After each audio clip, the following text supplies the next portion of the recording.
एक दिन देवता जागे तो उन्हें पता लगा कि ब्रह्मा और विष्णु में झगड़ा हो रहा था। वे मौके पर पहुंचे तो देखा कि दोनों एक दूसरे से लड़ने को तत्पर थे। दोनों का गुस्सा और कहासुनी बढ़ते ही जा रहा था। देवताओं को अपने चारों ओर एकत्रित देखकर ब्रह्मा ने कहा, मैं इस मार्ग से आया और इन्होंने मुझे प्रणाम तक नहीं किया। मैं इस सृष्टि का रचयिता हूँ, त्रिदेव में सर्वप्रथम। क्या मैं किंचित भी सम्मान के योग्य नहीं हूँ? आप रचयिता हैं, किंतु सृष्टि का संरक्षक मैं हूँ, विष्णु ने जवाब दिया। आप सृष्टि का संरक्षण केवल इसलिए कर पाते हैं क्योंकि मैं इसे संभव बनाता हूँ। मेरे बिना आपके पास करने को कुछ नहीं होगा। अगर मैंने सृजन की पहल न की होती तो इस योजना में आपकी कोई भूमिका न होती। सृष्टि इतनी दुर्बल है कि इसे बनाए रखने के लिए मेरी आवश्यकता है। याद कीजिए मैंने कैसे मधु और कैटब का संहार किया था। जो रक्षा करता है वही बड़ा होता है। आपकी शक्ति का क्या लाभ यदि आपने जो बनाया है आप उसकी रक्षा नहीं कर सकते? शक्ति! ब्रह्मा आगे बढ़े। आप मेरी शक्ति का विस्तार देखना चाहते हैं? मेरे शरीर में प्रवेश कीजिए और देखिए मेरे भीतर क्या कुछ समाहित है। आपके शरीर में? हाँ, कीजिए प्रवेश। विष्णु ने ब्रह्मा के भीतर प्रवेश किया तो पाया कि उनमें लाखों संसार संपदित हो रहे थे। समुद्र उफन रहे थे, पर्वत ऊंचे उठ रहे थे। हर तरह का जीवन वहाँ विद्यमान था। चारों ओर अनेक पारिस्थितिकी तंत्र अपना समस्त भव्यता के साथ श्वास ले रहे थे। भ्रूण गर्भ धारण कर रहे और संवर्धित हो रहे थे और तत्व अपना पोषण प्राप्त कर रहे थे। हर आयाम अद्भुत दृश्यों और ध्वनियों से परिपूर्ण था जो विष्णु ने पहले कभी नहीं देखा था। प्रत्येक परिदृश्य यह घोषणा कर रहा था कि शून्यता मिथ्या है, क्योंकि उसका खालीपन भी अपने गर्भ में कुछ रहस्य छिपाए था। ब्रह्मा के शरीर से बाहर निकलकर विष्णु ने उन्हें संबोधित करते हुए कहा, आप वास्तव में समस्त सृष्टि के स्वामी हैं, किंतु आप यह भी देख लीजिए कि मेरे शरीर के अंदर क्या है। ब्रह्मा ने विष्णु के भीतर प्रवेश किया तो वे भी चकित रह गए। वे सचमुच अनंत विस्तार के बीच खड़े थे, असीम और अंतहीन। लाखों आकाश गंगाओं से भरा अंतर तार की आकाश, विशालकाय ग्रह और झिलमिलाते नक्षत्र, तीनों काल, अतीत, वर्तमान और भविष्य, प्रकट और अप्रकट आयाम। उनकी अनेक आंखें जो कुछ देख रही थी उसे समाहित करना संभव नहीं था। ब्रह्मा के अनेक सिर उस प्रक्रिया को समझ पाने में विफल थे। वहाँ एक नहीं अनेक ब्रह्मांड मौजूद थे। वह बहुरूप दर्शक जैसा बहुब्रह्मांडीय दृश्य था जो अपरिवर्तित होते हुए भी लगातार परिवर्तित हो रहा था, जहाँ खुद को खोजने तथा परम सत्य को पाने के लिए स्वयं को खोना आवश्यक था। अस्तित्व के प्रत्येक स्तर से गुजरते हुए ब्रह्मा बाहर आना चाहते थे, किंतु उन्हें बाहर आने का मार्ग नहीं मिल रहा था। ऊपर नीचे मार्ग खोजते हुए आखिरकार ब्रह्मा ने एक कमल नाल से मार्ग पा लिया और वे पुनः विष्णु की नाभि के रास्ते से बाहर निकल आए। यह सिद्ध करने के लिए कि वे कितने दिव्य हैं, दोनों के बीच बहस फिर से तेज हो गई। पहले उन्होंने एक दूसरे को अपशब्द कहे और फिर दोनों ने अस्त्र शस्त्र से लड़ना शुरू कर दिया। यह देखकर सब कांप उठे। तभी उनके सामने एक विशाल अग्निस्तंभ प्रकट हुआ। स्वर्ण की तरह प्रकाशमान वह ज्वलंत स्तंभ बहुत ऊपर और बहुत नीचे तक था, मानो उसका न आदि था न अंत। वह दृश्य इतना सम्मोहक था कि सृष्टिकर्ता ब्रह्मा और संरक्षक विष्णु दोनों उसे देखने के लिए ठहर गए। अवसर पाकर देवताओं ने एक प्रस्ताव रखा। उन्होंने विष्णु से उस स्तंभ का आधार खोजने और ब्रह्मा से उसका शीर्ष का पता लगाने को कहा।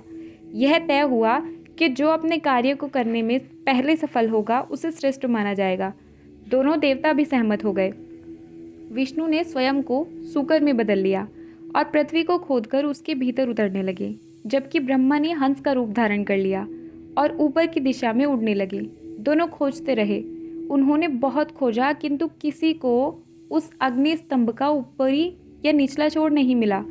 वह स्तंभ ब्रह्मांड की रीढ़ की भांति पृथ्वी और आकाश के मध्य से दोनों दिशाओं में अनंत तक व्याप्त दिखाई दे रहा था। ब्रह्मा पूरी तरह से थक चुके थे और वापस लौटने ही वाले थे कि उनकी नज़र नीचे की ओर तैरती किसी चीज़ पर पड़ी। वह केतकी का फूल था। तुम कहाँ से आ रहे हो? ब्रह्मा ने फूल को अपनी चोंच में पकड़कर पूछा।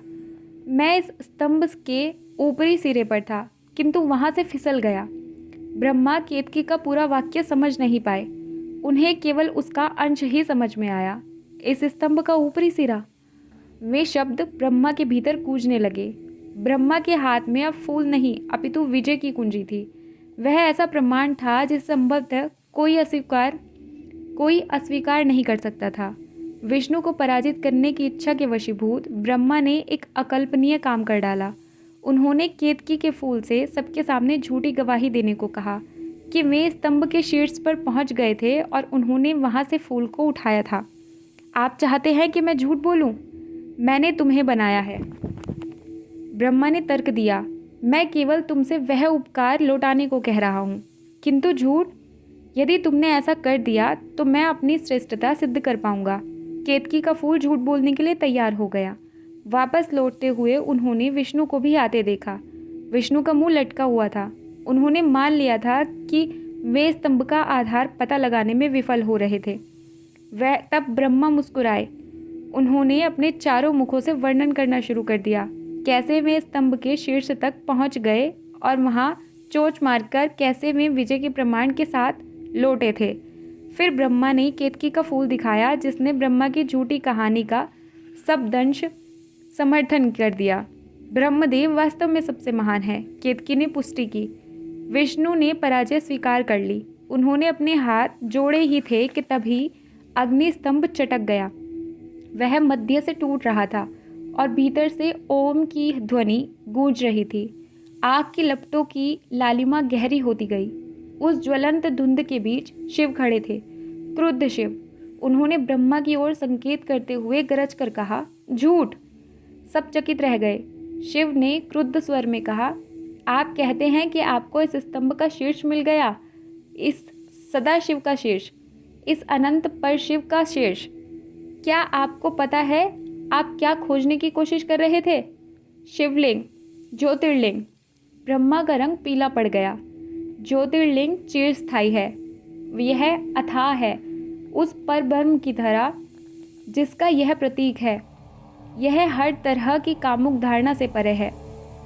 यह केवल आपको यह समझाने के लिए प्रकट हुआ था कि आप दोनों का तर्क कितना तुच्छ था।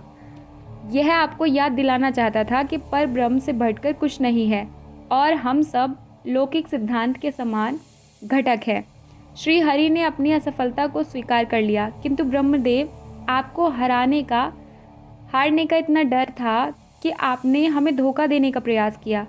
आप स्वयं यदि भयभीत हैं तो दूसरों के हृदय को भय से मुक्त कैसे कर पाएंगे? शिव ने अपने त्रिशूल से प्रहार किया। यह कोई शाप नहीं है ब्रह्मदेव, यह प्रकृति का नियम है। आपने सत्य को स्वीकार नहीं किया, इसलिए अब आपको कोई स्वीकार नहीं करेगा। आज से आपकी पूजा नहीं होगी। फिर शिव केतकी के फूल पर गरजे, तुम मुझे प्रिय थे, किंतु तुमने झूठी गवाही दी है। मैं यह घोषणा करता हूँ कि अब से कोई तुम्हें मेरी पूजा के लिए उपयोग में नहीं लाएगा। भगवान शिव चले गए, किंतु दक्ष उन्हें खड़ा घूरता रहा। उसकी आंखों में पानी भर आया था। उसकी आत्मा जल रही थी। पहले तुमने मेरे पिता का सिर काटा, अब तुमने उन्हें पूजा से वंचित कर दिया। शिव के प्रति घृणा की लहर जैसे दक्ष को सिर से पांव तक लील गई थी।